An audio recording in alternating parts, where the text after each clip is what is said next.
The propane catches on the third strike this morning. Some mornings it's the first. The burner dial sticks when the temperature drops below freezing overnight. You have to hold the igniter down longer than feels right before the gas commits to the flame. Blue at the base, orange at the edges, until the pressure equalizes. I stand over it with the pot. Aluminum, 3-quart, came with the place, and I wait for the water to move. 5 in the morning. March in the Mojave is cold in a way that doesn't show from the outside. The creosote just stands there in the dark beyond the porch light. The caliche stays flat and pale. Everything looks like it could be any temperature. Then you step outside and your lungs make the calculation for you. 4 degrees Celsius this week. The wind takes 3 degrees off that. The trailer sits on 2 acres of it. Single wide, 1978. The floor slopes 3 degrees to the south. I noticed the first week when coffee kept pulling toward one side of the mug. There's a gap around the door frame that the wind finds every night, a steady thin whistle that goes quiet between gusts and then returns. The metal structure makes a sound around 4 in the morning when the temperature differential peaks between inside and outside.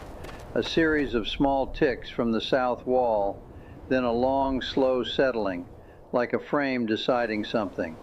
I've started to expect it. My body wakes slightly around 4 now, registers the settling, goes back under. In the corner behind the door, a black plastic tube, 76 centimeters long, gray plastic cap on one end, a Callahan development label stuck to the side. I brought it from the Suburban when I unloaded here in November. I don't know why I brought it. I haven't opened it. The water simmers. I pour it through the cone filter into the ceramic cup I found in the kitchen cabinet when I moved in. Someone else's cup, someone else's bowl, still on the shelf beside it. 8 seconds for the bloom, then a slow, steady pour. That's what works at this altitude. The key ring is on the table next to the lantern. 43 keys. I grabbed it the morning I left Phoenix. It lives on the hook by my desk in the office. Lived, and I took it without thinking, the way you take a phone or a wallet on your way out the door. I was crossing into New Mexico before I realized it was in my jacket pocket. By then there was nothing to do about it. Each key is a property, not all active. Some of those buildings have changed hands 2 or 3 times since I last held a key to them. But I never cleared old keys off the ring. That was a habit from the early years when deals sometimes came back around. The Columbus key is on there, 1986, strip mall on North High Street, 6 tenant spaces, $2.1 million acquisition price. I was 29. The loan to value was 92%, which meant I was personally guaranteeing the full note against a personal net worth of maybe $80,000. Standard in commercial development. You sign your name to numbers that are multiples of what you actually have, and you trust the project to perform before the note comes due. If you're right about the asset, it performs. If you're wrong, you lose everything you own and still owe the bank. I walked the property for 2 days before I signed. Walked every inch of it. I counted the parking spaces myself, timed the traffic signals at each ingress point, stood in the would-be anchor space at 2 in the afternoon and at 6 in the evening and at 8 in the morning, and understood where the light came from and where it went. The building I was acquiring was a failing video rental store, a tax preparation office that had been losing tenants for 3 years, and 4 other tenants who hadn't paid full rent in 18 months. I walked it until I understood what it was and what it would become with the right capital structure, the right tenant mix, the right financing terms. The Columbus key is brass, worn smooth on the cut teeth. 40 years of being pulled off the ring and put back on. 6 months ago, I couldn't tell it from the others without looking. Now I can find it in under 3 seconds by feel. I've learned 17 keys by touch. I practice in the mornings before the walk, running my hand through the ring in the dark, identifying each one by the shape of the bow and the pattern of the cuts and the weight distribution. I didn't decide to do this. It just started happening, the same way the body waking at 4 started happening. The desert imposes its own curriculum. I use the ring as a paperweight. The wind comes through the door gap and moves paper across the table if you're not paying attention. 43 keys, 43 closings over 38 years. Peak portfolio, $380 million in assets under management, 67 employees, offices in Phoenix and Dallas. Stan Moretti running operations for the last 12 years, which means Stan has known the day-to-day mechanics of this company better than I have for the last 12 years. That arithmetic has had 5 months to land. I don't think there was a day it happened. The transition from the person who knew his own company from the inside out to the name on the letterhead. I think it was a slow material substitution, the way you approve a change in a building spec once for a good reason, and then it becomes the standard, and at some point the original spec is just a reference in a file no one retrieves. You sign off on the efficiency, and you don't realize the efficiency has replaced something until the system runs perfectly without you in the room. Stan is 58.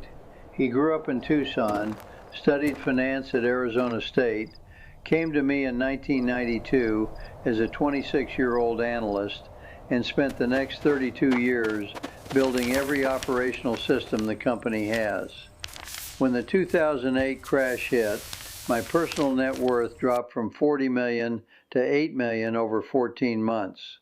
We sold 8 properties in distress, restructured 3 loan agreements, and during that period, I signed personal guarantees totaling $112 million. $112 million against $8 million in actual net worth. If 4 more projects had defaulted in that window, I would have lost the company and everything else and owed the banks money I hadn't made yet. Stan held the projections together through all of it. His model, his creditor calls, his framework. Stan resolves. Stan always resolved. That's the other thing that took 5 months to understand clearly. Stan resolved things because I was not there to resolve them. I was in Dallas. I was at the Dallas office from 2011 through 2016, which was the same period during which Stan's team developed what I'd call a design playbook, though it wasn't called that. It was a repository of specifications for standard elements, lobby configurations that had performed well across multiple projects, ceiling heights that tested well with tenants, material palettes that held up through multiple design reviews without client objection, a standard tenant improvement package that made lease negotiations predictable. You do the right thing 40 times, you document what right looks like, and you stop making individual decisions for every project. The system decides for you.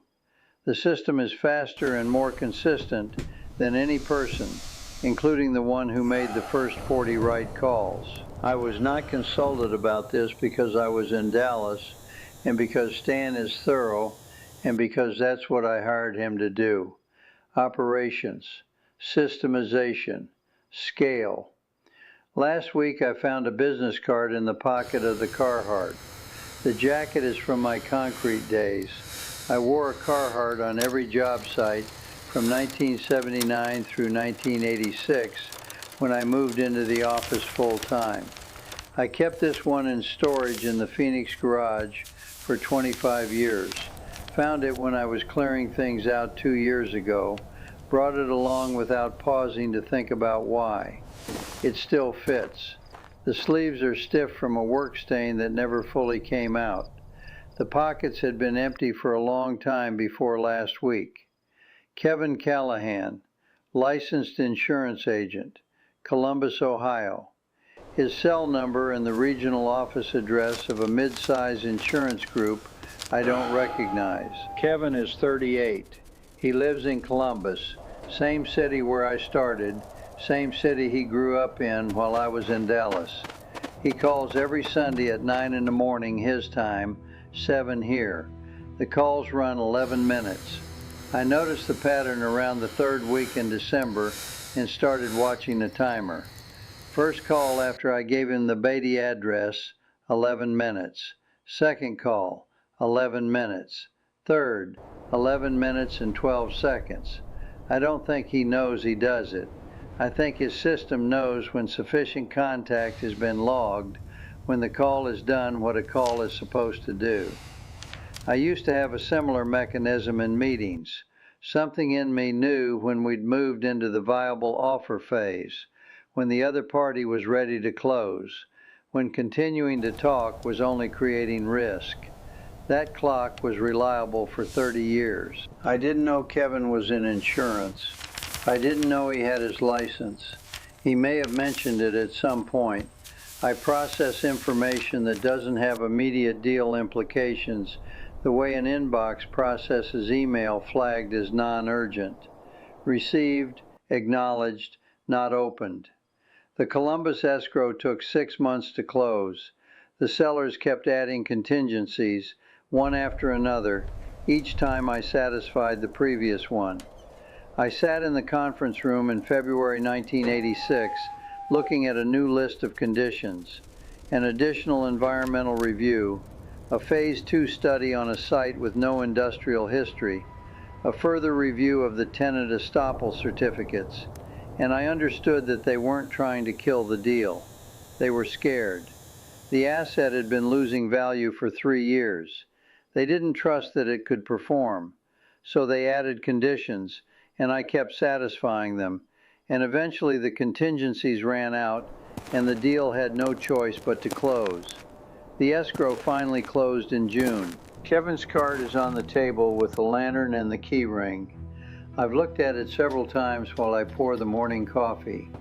I keep thinking there's something I should do with the information on it, some call to make, some acknowledgement that I didn't know this about him, that there's a gap in what I know that I didn't notice accumulating. I'm not sure what the right action is. I'm still working it out. The photo has been in my wallet since October. 8 men on a concrete pour. Columbus site, August 1986. The anchor tenant slab. I'm on the left end, second from the edge, 27 years old, yellow hard hat, face turned toward the camera, grinning at something someone said half a second before the shutter. Someone on the crew had copies laminated years later and sent them around.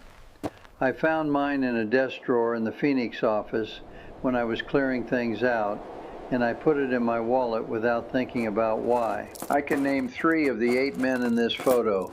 The other 4 I remember by trade: a finisher, 2 laborers, an equipment operator from a rental company, but their names are gone. Of the 3 I can name, I've had contact with one in the past decade. That's normal. Industries close around you. People move into adjacent lines of work, adjacent cities, adjacent lives. Stan said at a board dinner in 2017 that I have the best eye for space in the business. He was talking to a group of investors about how the company evaluated potential sites, describing the process that had generated our track record. Bob has the best eye for space in the business. He meant it. The investors nodded. The statement was reported in the Arizona Business Journal the following month in a profile on the company's acquisition methodology. Callahan, whom his colleagues describe as having an unmatched instinct for spatial quality in commercial development. I became the space. Stan was right about the eye. I just wasn't the eye anymore. What happened, when I trace it back carefully, is this. Sometime around 2012 or 2013, Stan's operations team developed the design playbook. Each standard element was pulled from the highest performing project in the portfolio where that element had appeared. The ceiling configuration was from a Dallas project. The material palette was from Phoenix. The lobby proportions were from Columbus. Stan's team assembled them into what the playbook recorded as the optimal standard configuration. And then the standard configuration became the default, and the default became the output of every project that came after. Melissa is 34. She married Tom Sullivan, 36, structural engineer, Austin, in September 2022 at a vineyard about 40 minutes east of the city. I arrived at 2 in the afternoon. The ceremony was at 4. I attended the ceremony and most of the reception dinner. At 7 in the evening, the San Antonio construction financing hit a creditor issue. The bank needed a decision before end of business on a Friday in New York. I took the call outside by the parking area. The call ran 40 minutes. When I came back inside, Melissa was on the dance floor with Tom's family. I had a glass of wine at the bar and drove back to Dallas. We haven't spoken in 2 years and 4 months. I keep running the pro forma for that in my head. What terms would close it? What conditions I would need to satisfy? Whether the conditions are mine to set, or hers, or if the question is even the right one to be asking. Mrs. Okafor is 72. She bought a studio apartment in one of our Chicago mixed-use buildings in 2003. She was 60 at the time, a good price at a good location, and the studio was her retirement move to be near her daughter in Hyde Park. She sent a Christmas card every December without fail, handwritten on personal stationery. Last December, the card arrived in Beatty addressed to Robert Callahan, Beatty, Nevada, 89003. She'd gotten the town right, but not the P.O. box. The post office here is small enough that Sherry at the counter recognized my name and held it for me. Sherry has been running the Beatty post office for 19 years and knows every addressee by sight. The card took 3 weeks longer than it should have to reach me. Mrs. Okafor had written, "Still in the studio. It has been a wonderful home. I think of the building's lobby every time I walk through it. There is something right about how the light falls in the afternoon." I sent a card back. First piece of mail I sent from here. The 6 envelopes are stacked at the far end of the table. Quarterly reports from Stan, summary in one envelope, full detail package in the other. 2 envelopes per quarter, December through February. Stan called in early December when the first set arrived to give me the outline. Portfolio performing above projections. The Tempe development on schedule. Scottsdale retail refinanced at favorable terms. The Houston asset at above projected NOI. He wanted to make sure I had the context in case I opened the envelopes. I haven't opened the envelopes. The pro-labor wire comes through on the 15th of each month. $14,000. I haven't touched most of it. The trailer cost $23,000 cash. The Starlink is $120 a month. I drive the 19 miles to Beatty once a week for groceries and gas. The arithmetic doesn't require much from me. The $23,000 was the first property I have purchased without a loan in 38 years. No LTV, no personal guarantee, no promissory note, no entitlement contingency, no escrow conditions, no pro forma projections. $23,000, clear title, 2 acres of Amargosa Valley flat, cash at close. I wired it on a Thursday. I drove here on a Thursday night, actually. I left Phoenix on the 14th, the day of the Callahan Springs opening, and arrived here at about 3 in the morning on the 15th. 11 hours. I should probably put those in the right order. The Callahan Springs opening was November 14th. 43rd project, Scottsdale. mixed use, retail ground floor, medical office on the second and third levels, residential on 4 through 6.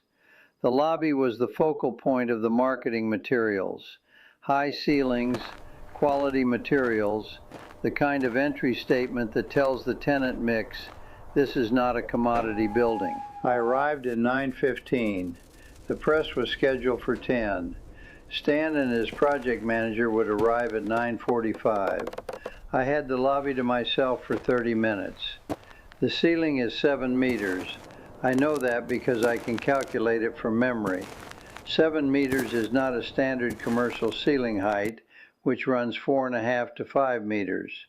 7 meters is a specific choice, the kind of choice you make when you want the entry to declare something about the building's intention. The floor is white-gray marble with bronze inlay at the seams. The lighting is warm indirect, suspended panels running the primary axis of the space.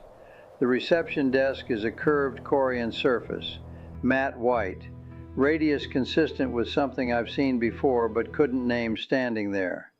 I had specified none of these things. I recognized all of them. The ceiling height was Columbus. 1986, my first project where I had the budget to do something real with a lobby, and I pushed for 7 meters over the objection of the lender who thought it was wasteful square footage. The marble palette was Phoenix, 1992. I'd found a stone supplier in Tucson who could do the gray-white combination at a price that made the pro forma work, and the result was better than what comparable projects were doing. The lighting spec was Dallas, 2004. The desk radius was a detail I'd insisted on in a Houston project in 1999 when the architect's original design was too angular for what I wanted the entry to communicate. Stan's playbook had pulled the best performing element from each project and assembled them into a standard configuration.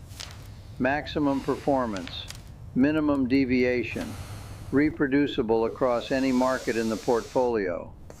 I had been building the same lobby for 38 years, not the same building, 43 projects, different markets, different programs, different financing structures, but the same lobby, the same proportions, the same palette, the same spatial intentions I had the first time I had enough budget to realize them. And nobody, not Stan, not the design team, not the construction management team, not the marketing group, not the investors who walked through every one of these lobbies over 3 decades, had noticed, including me. I stood in the lobby of the 43rd project and looked at the floor for a while. I heard a car in the parking structure, Stan arriving early probably. I looked at the ceiling. I thought, this is the 43rd time this lobby has been built. I walked to the side exit and went out. I sat in the Suburban in the parking structure for a while. Then I drove west. The highway north of Las Vegas empties out after midnight. You can go 30, 40 miles without another pair of headlights. I crossed into Nevada in the dark. I remember the gas gauge dropping and not stopping. I remember the exit for 373 West, and then the dirt road and the flat spot by the trailer with the for sale sign still wired to the fence post. I turned off the engine. The Suburban ticked as it cooled.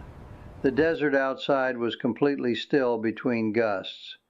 Maybe the conditions were always mine to set. This morning at 5 I walked the property, 2 acres, perimeter, in the dark.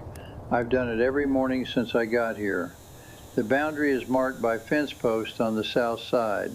I count 6 posts before the fence ends. I know where the caliche softens near the northeast corner when there's been rain. I know the 7 larger creosote bushes on the north section by position. I know the distance from the propane tank to the door in steps, 41.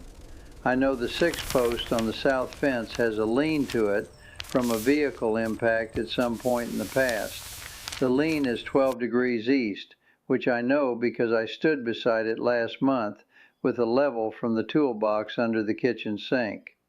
I came back inside, water on. The propane caught on the first strike today. The tube in the corner behind the door. I've been looking at it every morning for 5 months. 76 centimeters, rigid black plastic, gray cap on one end, the Callahan development label, white background, blue logo, address field with the Phoenix office on the side. I brought it from the Suburban when I unloaded in November. It was under a jacket in the back seat. I have no memory of putting it there. I picked it up this morning. It's heavier than I expected. The plastic is rigid and the cap fits tight, and when you pull it off a tube that was stored in a climate-controlled office environment, there's a faint release. Conditioned air, absorbed over however many months the tube sat in the file room, releasing as the desert morning comes in. The plans are rolled inside. I pulled them out and unrolled them on the table, weighted the corners with the key ring on one end and the lantern on the other. The Callahan Springs Master Plans, 43rd Project. The lobby floor plan is on the third sheet. 7-meter ceiling height in section, marked to specification. Material Legend Code CMH-04. That's the Columbus marble spec, the reference my team used when they first entered it into the system in 1992. Lighting layout, fixture type, suspension height. The reception desk curve, dimensioned and notated.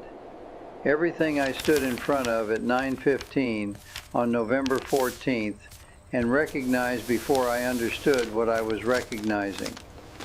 I looked at it for a while. The light outside was beginning. The Mojave goes gray first, then a thin line of pale yellow along the eastern horizon, then the color climbs slowly. By the time 3 minutes had passed, the inside of the trailer was light enough to read without the lantern. I didn't turn the lantern off.